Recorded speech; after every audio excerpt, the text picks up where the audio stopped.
And we are live. Welcome everyone to the Connected for Real podcast. I'm Rebbetzin Bat-Chen Grossman. Today's topic is boundaries and marriage. And I'm so excited because here today with me is Sigala. And Rebecca, introduce yourself and then we'll get right into our topic. Sure. My name is Sigala. I am a body confidence coach and boudoir photographer for women. I combine both coaching and boudoir photography to help women feel at peace and at home in their bodies so that they can confidently show up in their lives and their career for their kids and change the narrative and pass down this amazing new message of loving our bodies from generation to generation. And that's what I Yes, do. I love it. I love it. So I've been following Rebecca and It's her been a journey while. for a while. Yes, a long time. I was following you when you were just a photographer and I loved your photography. So Oh, thank you. I think this is really so fun to watch the process of niching down, of finding your unique thing in this world. Like, Yeah. really so refreshing to go from like, oh, she's the best photographer for anything, to like, oh, she's specifically a photographer that will help you find your confidence, that will help you feel good in your body, that will help you discover who you really are. I think that really shifts the whole way of looking at it. Absolutely. And when you said that, like niching down and finding your own unique thing, I think for many entrepreneurs, we find it to be very parallel with our own personal spiritual journey. And it's just so amazing to see that it's not just about niching down so that I hit a specific market, but really finding what my purpose is, what my life's calling is, and what I should be doing in this world. So that's what was really exciting about it to me. Yes, yes. I was going to say it's really fun on a business level to see how that shift has been so smooth, but also I'm sure on the inside up and downs and all sorts Yes, of definitely. crazy breakthroughs.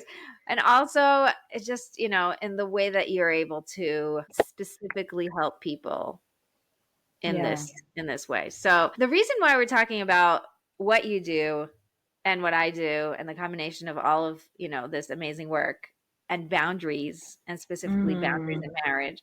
So let me just give everybody a big overall explanation in case you're new to the podcast. My podcast is built of 4 pillars. So the 4 pillars, not just my podcast, my entire world, everything I do, it has God at the core. And then marriage and business are 2 pillars that have to work together for you to really have that flow and that life that you want.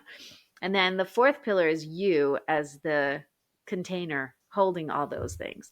And we're Mm. not allowed to drop any of those 4 balls because they all matter for our being here and doing the thing we're here to do, right? So you can't drop God because obviously you're doing this for God's sake. And you can't drop yourself because then you're not going to actually be doing the thing you're doing. And you can't drop your marriage because it's the most important thing in your life. And this is the reason why you're like doing all these things. But then a lot of people, and this is why I brought this last, a lot of people are like, okay, so I'll just put my business on hold because all these things are so much more important to me. But the truth is that you can't, because when you have a calling and when something is calling you to Yeah. come up and show up and be your authentic self and be who you need to be in the world, like we were talking about your business and, that journey of really, really sharpening what I'm here to do. There's no way somebody can take that away from you and say, like, sorry, put that on the shelf for now because you need to show up for your marriage. Like, no. And Yeah. what does that do to your marriage? It creates so much resentment around you're the Yeah. reason why I can't do the thing I'm doing, or parenting, you're the reason why I'm not doing the thing I'm doing because you're a little baby and I have to take care of you. That doesn't feel good. It doesn't Right. work. So all 4 have to work and all 4 have to be in alignment and working with each other. And that's what this podcast Absolutely. is all about. So all that being said, the structure of my podcast is that every month we pick one topic and we talk Mm. about that topic for 4 different pillars.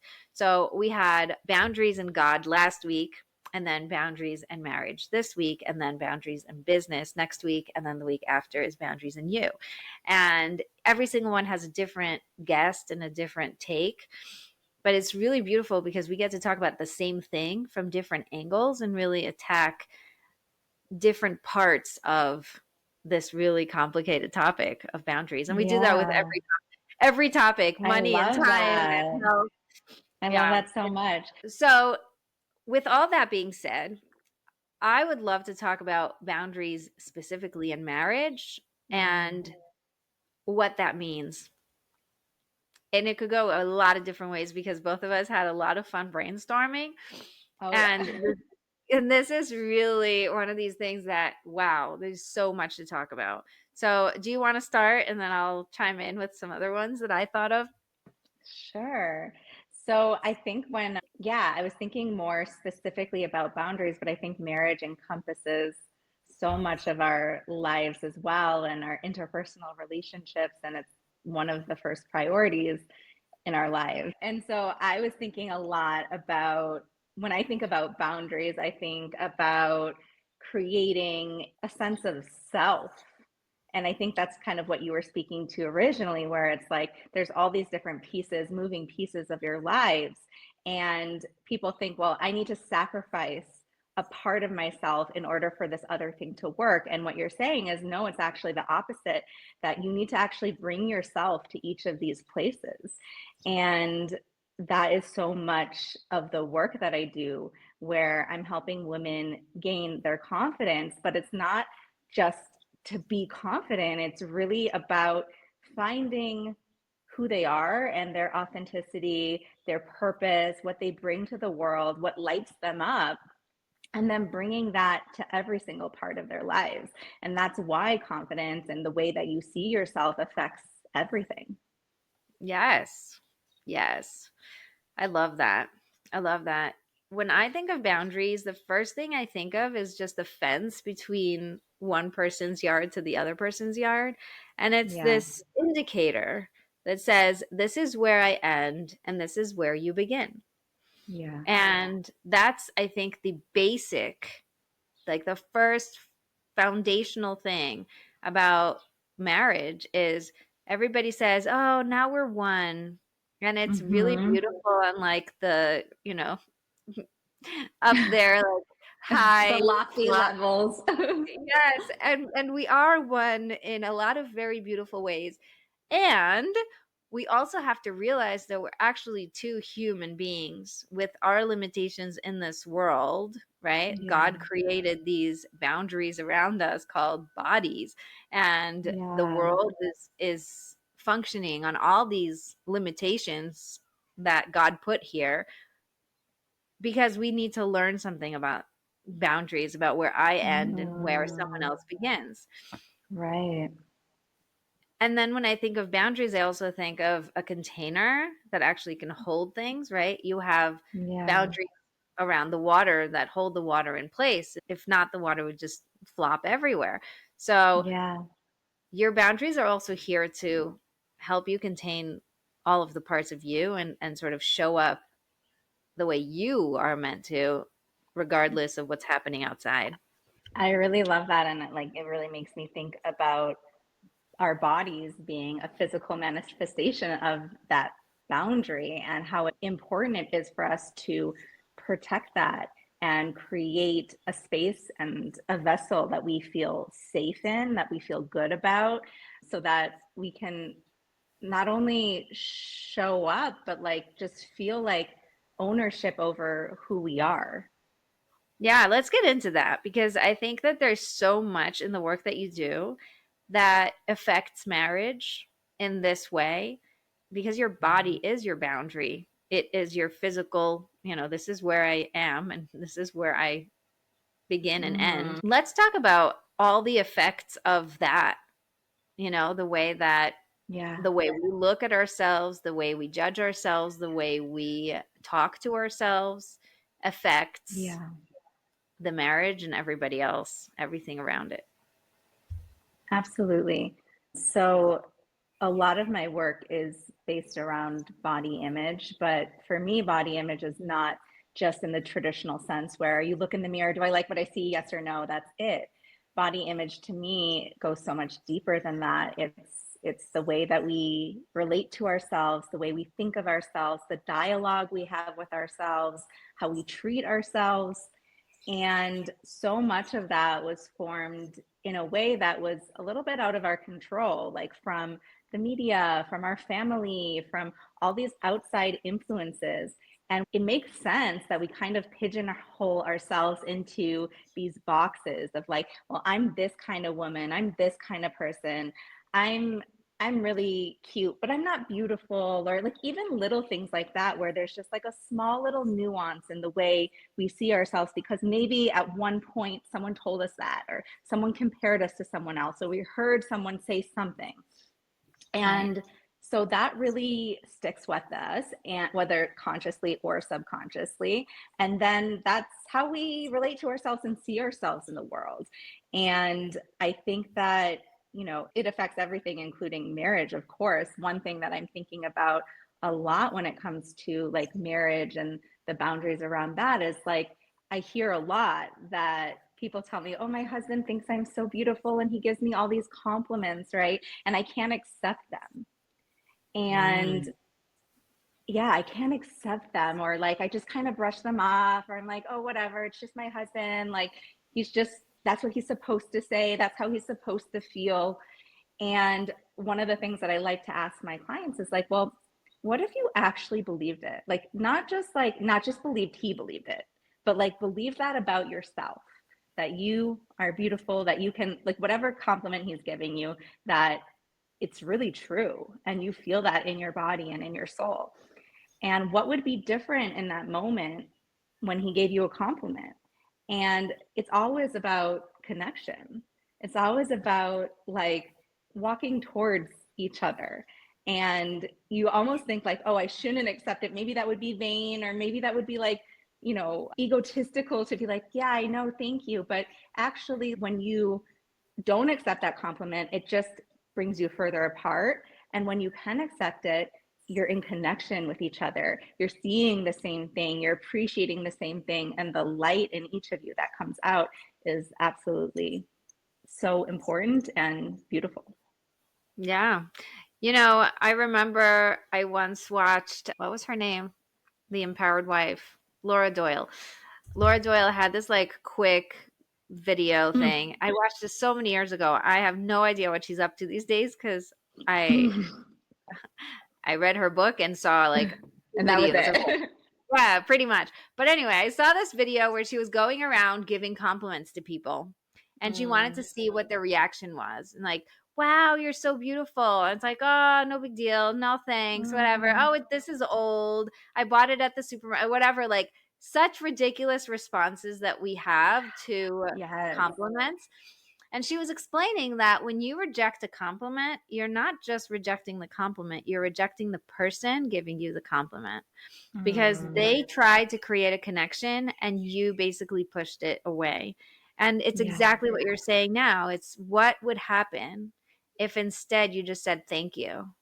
Hmm. Forget about allowing it to like, reverberate and Resonate.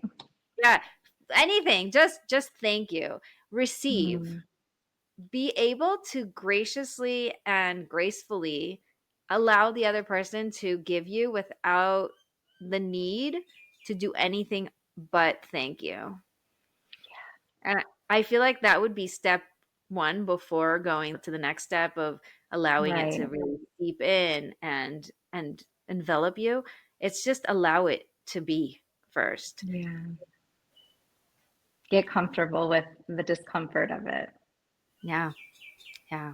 And it's okay that maybe at first you don't feel it. It's okay that you're not in that place where you're 100% confident about yourself or your appearance.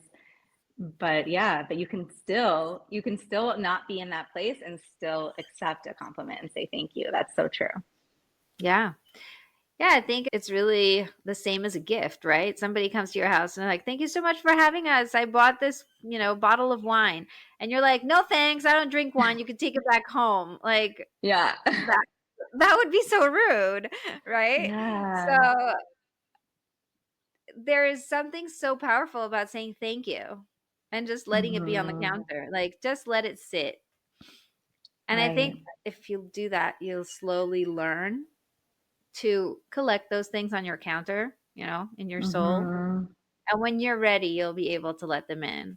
And that's part of the work that you do, that I do, that a lot of other Totally. coaches do, is first let it be, like allow it to Meet sit. yourself where you're at, wherever that might be. Yeah. Yeah. And you're talking about everything that other people say, right? There's like the media and society and culture and all these things that we're working I don't want to say working against, but that are working against That's us. how I feel. That's how I feel. I don't want to feel that way, but sometimes it really is like that. We don't have a Yeah. fighting chance.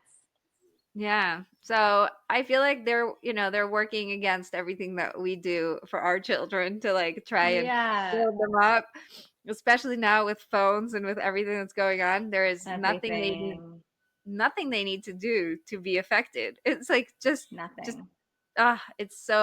it's such a complicated season that we are in the big picture of the world.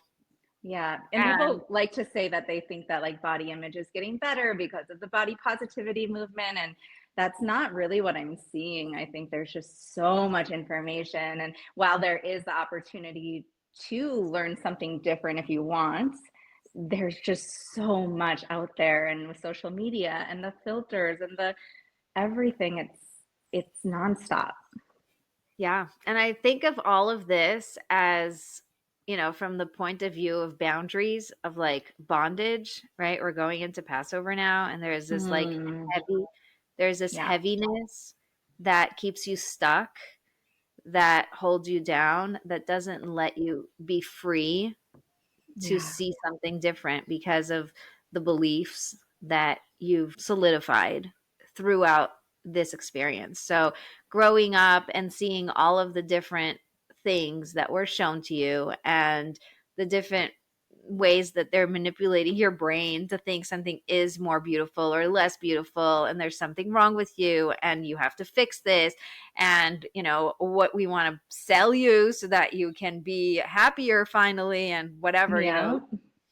all this process has created these beliefs in ourselves that are weighing us down and not letting us be who we really are. And I think Mm, it affects marriage the most, in my opinion, because yeah. that's where, if you were, let's say, able to hide it with your friends, and when you're just hanging out with people, and Mm-hmm. when you're invited, for a Shabbos meal or whatever, you dress up, you hold it up, whatever, fine. You do your thing and you move on. But when there's someone that close to you that Yeah. is on a completely different realm of connection, Yeah. suddenly you're faced with all these beliefs.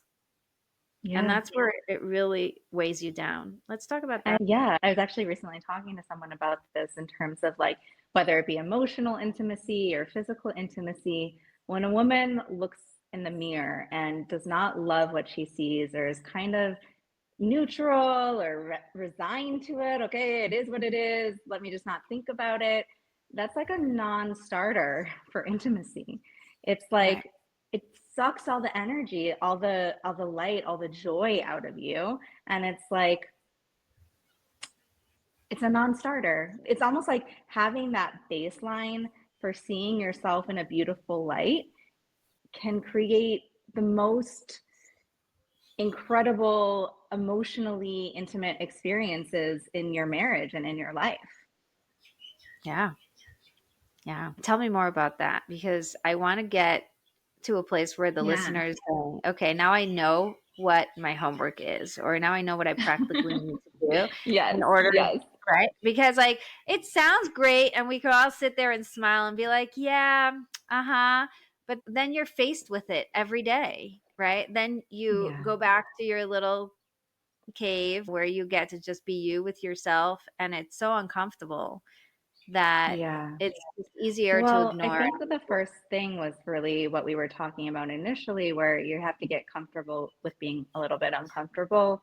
and facing yourself where you're at. I think there's a lot of shame around body image struggles. People don't like to admit it because it's something that you can just very easily hide, even in your marriage. Like when I'm working with my clients, I'll be talking to them, and then at some point I'll be like, do you think your husband even knows how you feel about yourself and your body? They're like, I think so. And then they'll have that conversation and realize he did not even realize the depth of scrutiny that she was putting herself through, whether that be when they're together or when she's out in her job or wherever it might be. No one is in your mind. No one really knows how hard and how critical you are on yourself, even if once in a while you're like, oh, I don't like the way I look in this, or they know that you struggle with it a little bit. They're not in your mind, so they don't know what your experience of yourself is.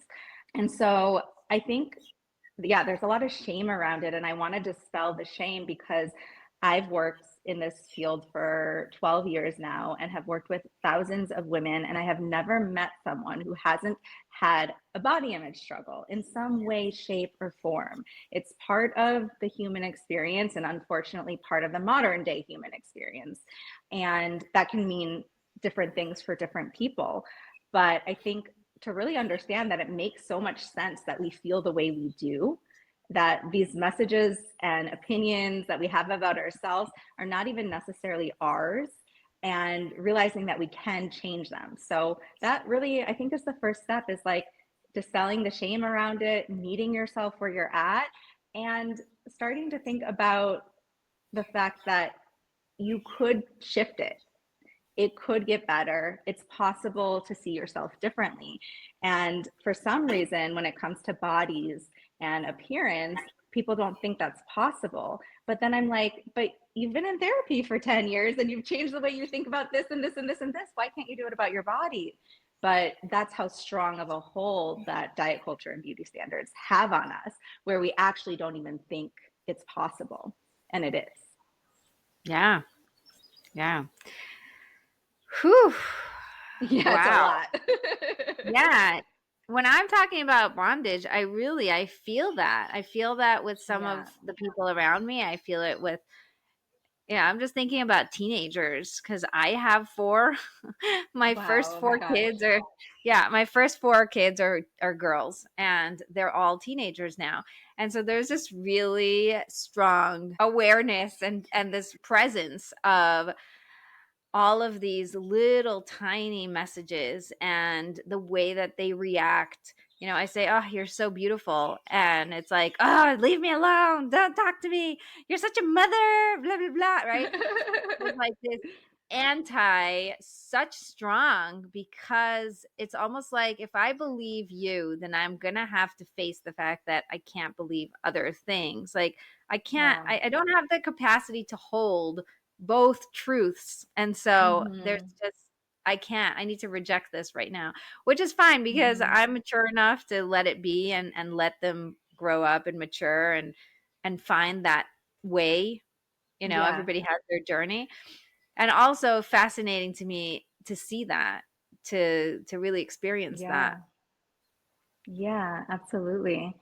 And also, what I always find interesting is how prevalent it is in the religious world. And, people who are so spiritual, so connected to Hashem. And it's like, wait, but aren't we created in the image of God? Like, aren't we meant to be here for a purpose? And also, that means like our bodies were created in a certain way for a specific purpose as well. Like, it's all part of it. And yeah, I find it interesting that like people push this in a way, like push it away because like beauty's not important and let's focus on spirituality, or the opposite, like it means everything and not necessarily thinking about the spiritual elements of it. Right. Yeah. Here we talk about balance all the time. And I love that you're bringing this new balance angle, the body and the soul, and how they both have a place and they both need each other for us to be in this world. Yeah. And so really, I love that Hannah Mason said this week in her in-person. Yeah, I was in an in-person retreat. It was so good. Oh, nice. She's It was so great. nice. She is so fun. And she said, most people say that we are a soul in a body, but really we're a body in a soul. Like our soul Mm, is eternal and the body is here to on purpose for a on specific purpose. purpose. And you can't ignore it and you have to honor it and you have the opportunity, very limited time. When you look at the soul's eternality, I made up a word. Mm-hmm. I The love that. Internality. I don't know. I'm gonna flow with it. The limitlessness of the body is so small Yeah. that we only get this much time to really be with it and Yeah. and own it, right? And own it.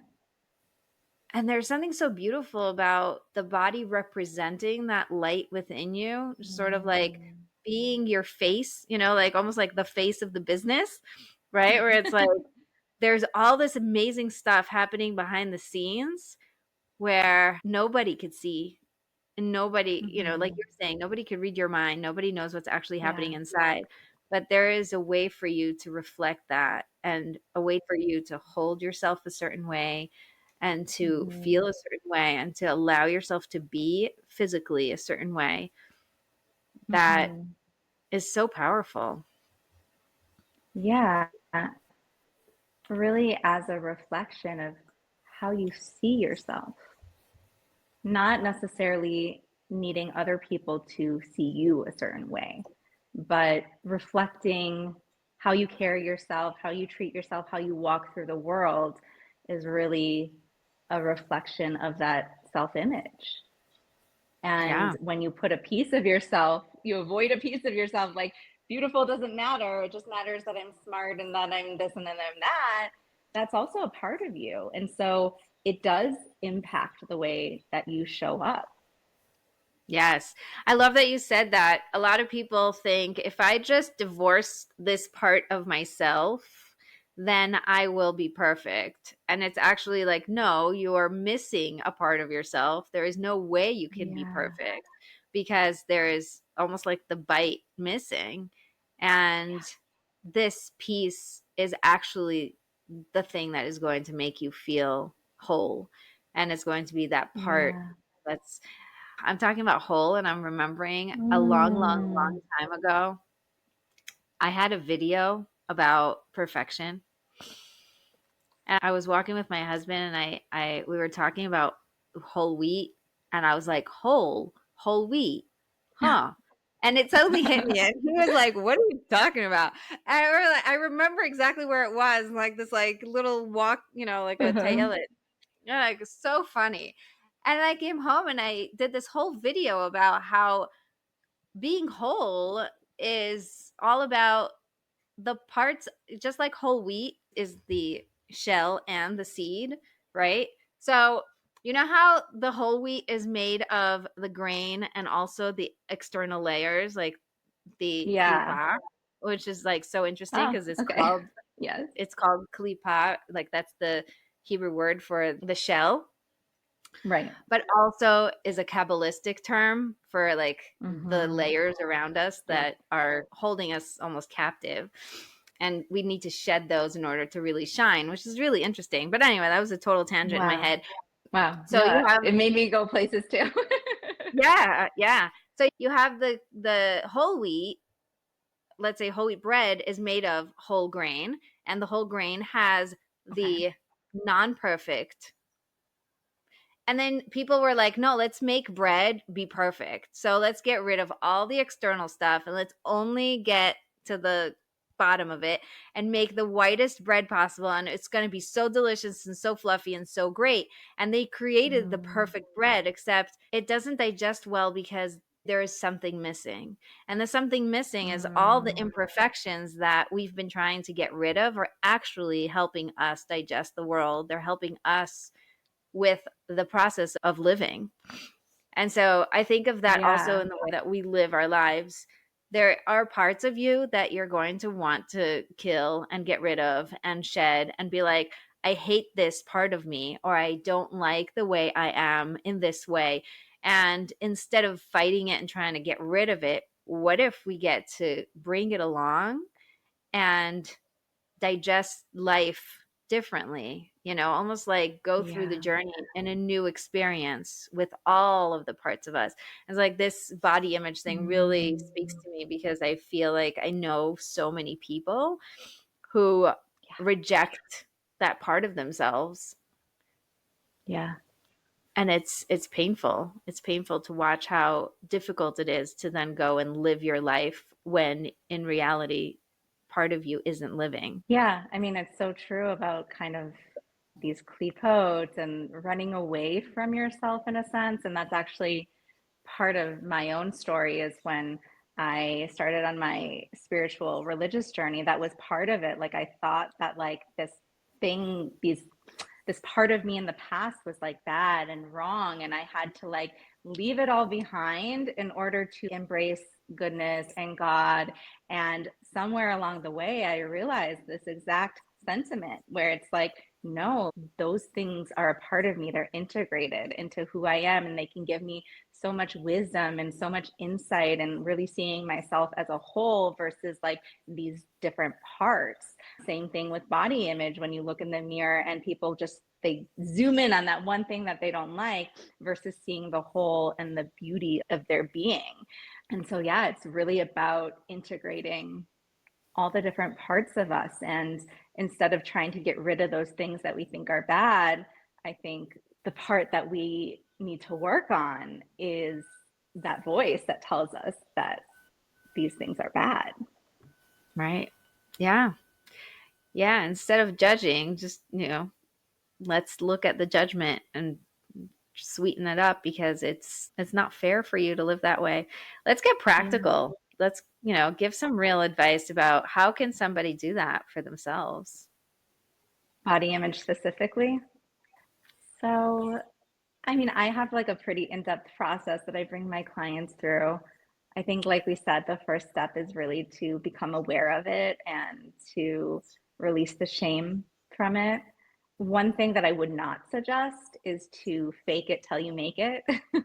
That's something that people always say, just fake it, just put a smile on your face, but if you talk to women who have done that their whole lives, they're still in their head being critical of themselves. So this fake it till you make it has not actually worked because you're still thinking this is a bad part of me, or this is wrong, or this is ugly, or I need to hide this, and just show up as whatever you want to project that vision of yourself is.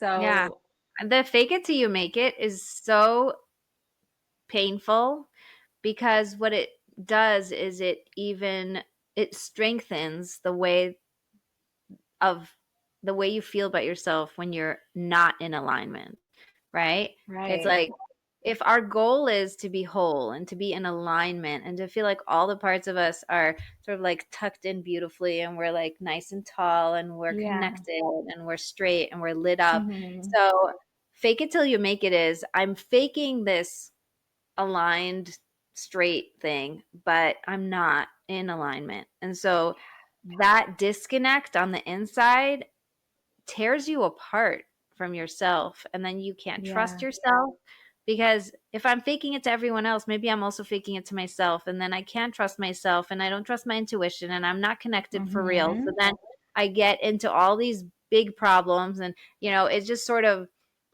deteriorates from there. So I'm here to Right. support what you said. Don't fake Oh, it, thanks. girl. Yeah, exactly. 100%. That's actually the first module of my course is self-trust and intuition.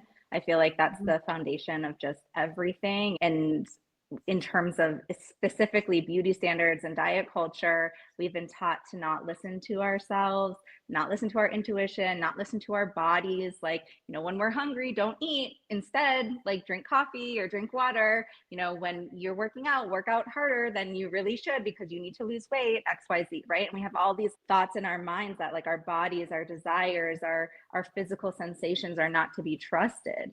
And so one of the first things I really do is help people get in touch with their intuition and their bodies.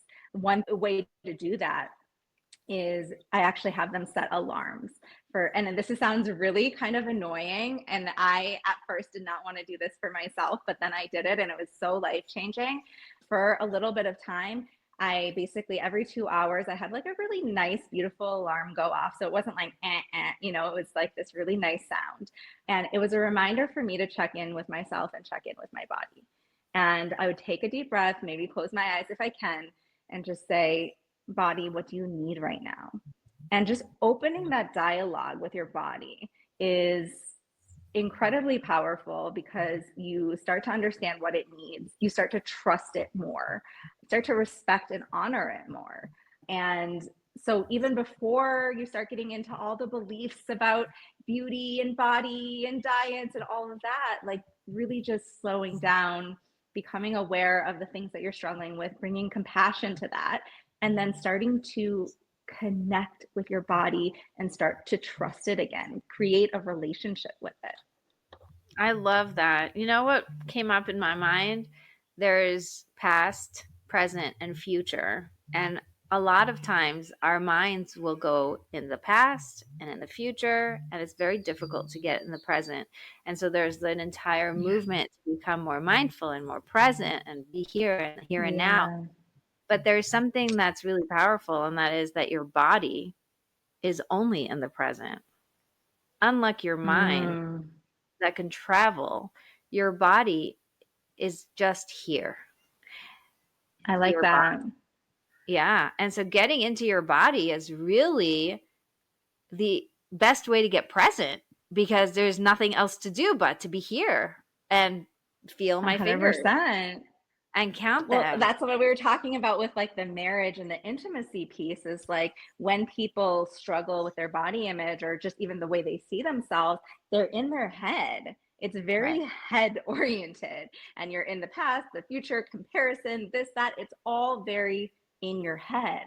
And what working on your self image does is bring you into your body and bring you into that present moment. And nothing could be more valuable or powerful than that for a relationship. Yes.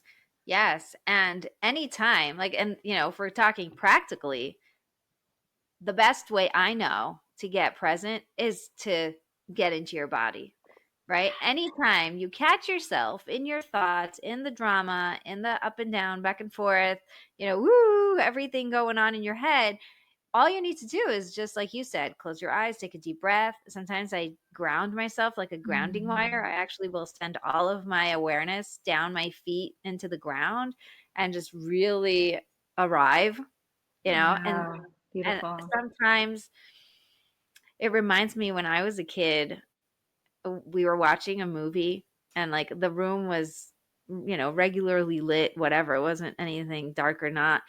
But we were so focused on the screen that Mm, suddenly there was a power outage and the screen went black. And for a second, my eyes refocused and realized that we were actually in a room. And that moment of realization that, like, oh, like I was so sucked into this one thing that was playing noise mm, and lighting up and making music and, doing the thing.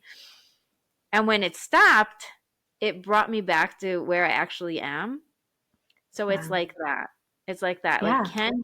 can you just in a split second bring yourself back, even just for a second, so that you have the opportunity to listen if you need to? Mm, yeah.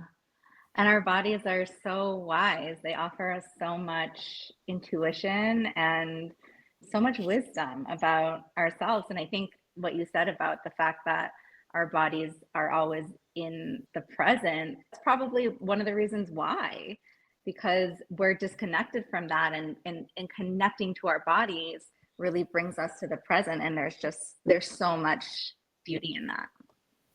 Yeah. It brings me to my birth. Like when I think of connecting to Oh my yeah. body, it's almost that How is the many place. births though? Well, I went through 8, technically 9, but whatever, thank God. Hmm. There is something so beautiful. And even in that one, it was also amazing, right? Because the Wow. ability to get into your body and to really listen and to slow down and to find out what do you really need is such an Yeah. amazing process. And So you know what? It's amazing. amazing. I don't talk about the miscarriages much because it's just like Right. whatever, you just move on and move along. But Right. it's actually one of my favorite memories. It's one of the times where I gave myself the most permission to be with myself, with my body. From the Wow. moment I found out that there was, nothing to do until Hmm. it actually, came out, thank God, naturally. And I did a lot of internal work to like not believe the Mm. doctors and really allow it to just do its thing. Wow. That must have been so difficult. It's like, thank God. And it was early enough that it's not like, a crazy experience, but just through all of the different points of that journey and how afterwards I gave myself permission to just like Mm. go shower and go to sleep. And I told everybody, I'm post birth, so you have to leave me alone. Mm. And it's just Yeah. like all the ways that I was so kind to myself Wow. was so powerful. What do you think? First of all, I'm so sorry that happened to you. And secondly, what what do you think allowed you to have more, it seems like more compassion and in tuneness than usual with your body? So I was already on this beautiful journey of getting really in touch Hmm. with myself and becoming more authentic and more aware and really it was I already had 5 kids. So this was the Mm. 6th pregnancy and everybody already knew I was pregnant. So it was like there was a lot of noise around me, which was also very interesting because you know how they say like don't tell anybody until it's like, late enough. Yeah, And at that point I was like so excited to be everyone pregnant, knew. telling everyone. And just the process I was going through internally of learning to listen to my body, learning to breathe, learning to be more aware of what do I really want and what is important to me, right? Because like I was a graphic designer for 15 years, and that was a little bit Hmm. of like the real like the beginning of the pivot and what do I really want and what am I here for? And am I really here to like sit and design for people for my whole life, And And do a like million revisions, I'm sure.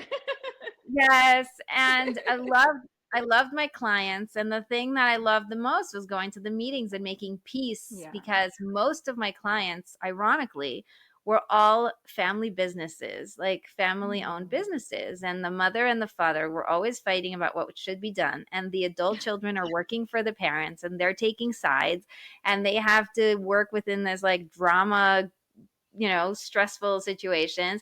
And then they sit around the table, and I'm there making sure everybody is heard and making sure there's peace and making sure that God is in the room and that everybody Yeah. understands that we are not making the decisions. We're guided by Hashem. And so there's a lot of things that I was already doing that I Yeah. just basically rebranded, in my new Hmm.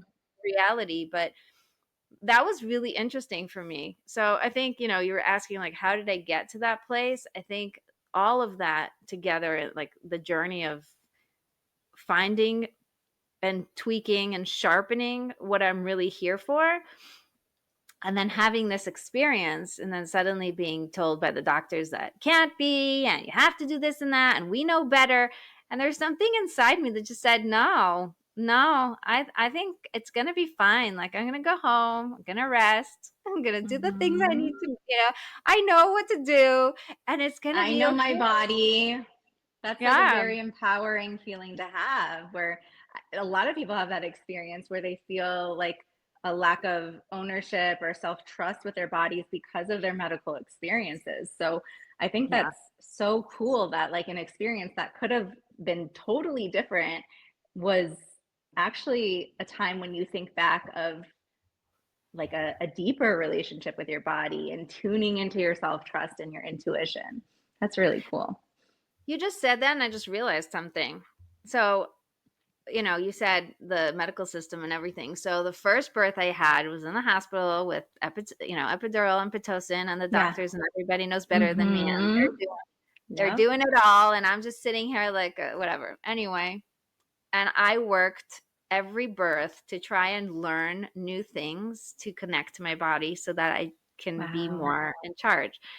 And the fifth one, the one before the miscarriage, the fifth one, I was at the Temech conference, and Mm, there was like a Chinese auction. I don't know if you remember that year, but there I don't think was every business owner donated something for the Chinese auction, and then so. everybody got to put little cards in the little boxes of Oh, things that nice. they want to win. And this was also a way to get leads because now you have a box full of people and their phone numbers and emails that are interested in your product. So it was like a Right. win-win all around. And I walked in and I was pregnant, and I put into doula, a free doula, and there was three boxes. One was half price, the other two were free. One I knew Mm. about and I was like, "Oh, I really want this one." And the other one I never heard of. So I put a bunch of my cards in those because I thought Wow. this This is is what what I I need. this is what I think I want. But I already had four kids without a doula. So I'm sitting there going, why would I need a doula? Like why would God send me something I don't need? But whatever, I did it anyway because something inside me said like, do this. I won the doula that I never heard of, and it ended up being Chava Dumas, who passed away, and may her Mm, memory. Oh, she was such an amazing person. mm. Anyway, and thanks to that experience, I called my sister. I'm like, I want a doula, but I don't know why. And my sister says, probably God thinks you need it. Like, just take it. And that experience alone was something so powerful because she was, probably still is. Her soul is just so centered and so real and so no nonsense. And I said to her, she said, "What would you wish for?" And I said, "I wish I could have a home birth, but my husband is medically trained. He would never allow it." And so I'm being very respectful to him, and I want to have a home birth in the hospital. Like I want to have that feeling and that feel and Yeah. everything about the home birth experience, but I want it to be in a way where he's comfortable and I'm not being disrespectful. And she was so good at creating that respect to my husband while Mm, keeping me in the bathtub and having a non-planned home birth. And wow. it just God did it. It was orchestrated really well by Hashem. But she got here too late. It was too late to leave, and da da da. And like the whole thing was just so beautiful how she put him into action and go get hot water and do this and that, whatever. I ended up Hmm. having a home birth in the bathtub, and it was really beautiful. It was the first That time is so beautiful. it was so magnificent. Like, just talk about giving yourself permission to dream and to Yeah. desire something that you think you're never going to be able to have. That was the first time that Yeah. I could really think of allowing myself to even just say those words because I was keeping them inside for so many years Wow. because I wanted to be respectful as a wife, Well, when right? I when I think of like a doula, I think of someone who, of course, is helping to bring life into the world, but maybe even life within you, like helping you give yourself permission Yeah. to trust yourself and trust your body. And it just reminds me of the work that I do. It reminds me of the work that you do. Any healer, like if you go to a healer and you feel like they have something outside of you, that they have all the answers, then there's usually something that's a little bit off with that dynamic. Right. But a healer or a helper that can bring out the light in you and empower you to trust yourself, I think that's what it's all about. Yeah. Yeah. And I think that, like, now that you're talking about it, that experience, I think, opened me up to be able to really feel my body, 2 years later, Yeah. be like, it was exactly 2 years later. And I was like, wow, this is so cool. This is happening. And I remember I called her and I told her I started bleeding. I think there's a problem. And she said, okay, get to the doctor. You have to check it out. Rest, right? Put your feet up and rest and don't move and whatever. And I was like, no, I'm not resting. I really want to go out. Like, I'm going to trust myself because I don't want to miss this party just because I am, like I was so in tune that even when she It's told me to so rest, in I was tune. like, no, it's fine. I'm doing the No, thing. it's And like fine. all the steps of it, like it's really very amazing. Like, thank God, since I had 2 intentional home births, It's but amazing. it's been really interesting, the process and the journey and everything that has happened throughout the years. Like, when you have 8 kids, then every kid reminds you of a different time in your life, right? Yeah, absolutely. Yeah, it's like I was talking to someone and she said, before the tree fell on our house, after the tree fell on our house, is like 2 different eras because of the way Mm. that the tree affected their family and their home and the Oh, redesign of the home, wow. whatever. So I thought, yeah, every person has that, where like there are certain situations in your life that create sort of like a boundary of time in your mind. Mm. Yeah, absolutely. And it can be a really positive or like a challenging experience because, I mean, when you're talking about how empowering this is, I'm also thinking about all the times people have shared stories with me where it hasn't felt empowering and it affects the way they see their body. They feel betrayed by their body. They feel like their body is working against them. And then they, 5 years later look in the mirror and they're like, I don't know why I don't like what I see. And it's all so deeply interconnected. You don't have to answer this if you don't want to. I don't know how personal you go, but I'm curious, like, when you started having a deeper trust for yourself and your body, did it affect your relationship with your husband? Yeah, for sure. For sure. I think it's, because the timing just now because of your questions and I'm thinking back to timings and stuff. The timing is when I transitioned to helping people. So I left graphic design and I pivoted to become a coach. And I didn't want to call it coaching because I didn't like that word. Yeah, I still don't. I totally get that. I was like, I'm an advisor, A Um, mentor. I was like, I give advice, okay? Come and get my advice. And it's funny because people are like, you should go learn like therapy and stuff. I'm like, why would I learn therapy? They're not allowed to give their advice, Like all these You're like, I people want to are, tell you. I want to tell you what I really think. So I started being like, I really felt called to just, pivot, to start to be something different. And in the beginning, it was like going from the graphic design role to like the art director because I realized that I have more in the relationship with the people than in the actual doing the work. And then it Yeah. turned into, helping with the actual relationships within the business and not so much the design anymore. Mm. And so eventually it just like pivoted itself. And it's so interesting how much I was in my own way. Like my Mm. client who I was designing for and who then I helped with the relationship and like, that whole process, he just looked at me and said, "Why are you a graphic designer? You have to be out there doing this." Because in Wow. one session, I was able to transform the entire family dynamic of like everybody is killing each other. And it's so funny.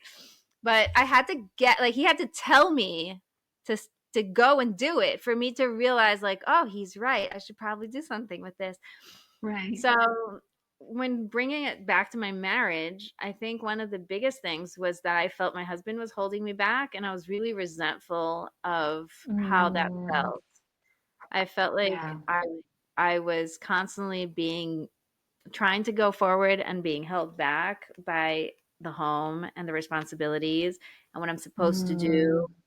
And also my husband wasn't happy with how his, career was going and I was sort Yeah. of like moving ahead.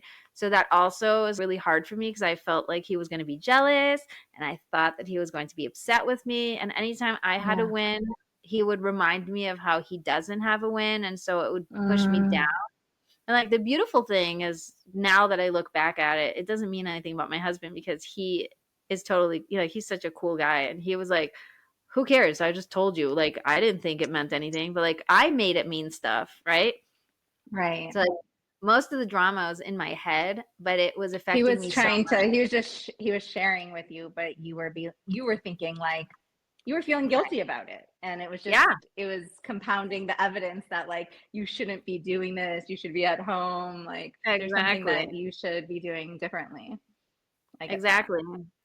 And so, all of this together with different parts of this work made me realize that I actually can break through and have my husband on board. Like, I don't need to choose. And I think that was a really pivotal Mm, moment when, we had like a big explosion type thing wow. where like I just let him have everything that I was thinking and all the Love meaning that I was that. thinking. I was like, I was starting a fight, people. Like, I was so bad. But it doesn't mean that it was bad. It was just that I finally let myself communicate, not in a very nice way, but at least he was hearing what was going on behind the scenes. And then he started Yeah. popping all of my beliefs. He's like, why do you think I'm not going to be happy for you if you make more money? Like, more money for you means more money for me. And I was Yeah. like, oh, so you don't mind? Like, it was Right. all these things that just came up. Like, who cares? So it was really Well, that's kind interesting. of the bondage I think that you were talking about in the beginning. Like when we believe certain things about ourselves, we don't necessarily think it's just self-belief. We think it's all these external circumstances and other people's opinions. But like when we do deeply shift that belief in ourself or whatever belief that we need to shift, then everything else actually shows up differently because we just see it differently. And yeah, I think that's a really important point because I think the work always starts internally and we can't rely on other people supporting us or circumstances being perfect or whatever it might be in order to feel good and to live the lives that we want to live. And I think also in terms of our bodies, I think externally, we think that if our bodies looked a certain way, if they fit into a beauty standard, if we lost a little bit more weight, if we got a nose job, then we'd be happy with our body. Then we would love ourselves fully. And that's never the case. It's always the internal work. It's always really how we see ourselves because you can change that thing and still have the same relationship with yourself. And Yeah. so I think that that's really the deep work that both you and I do for our clients.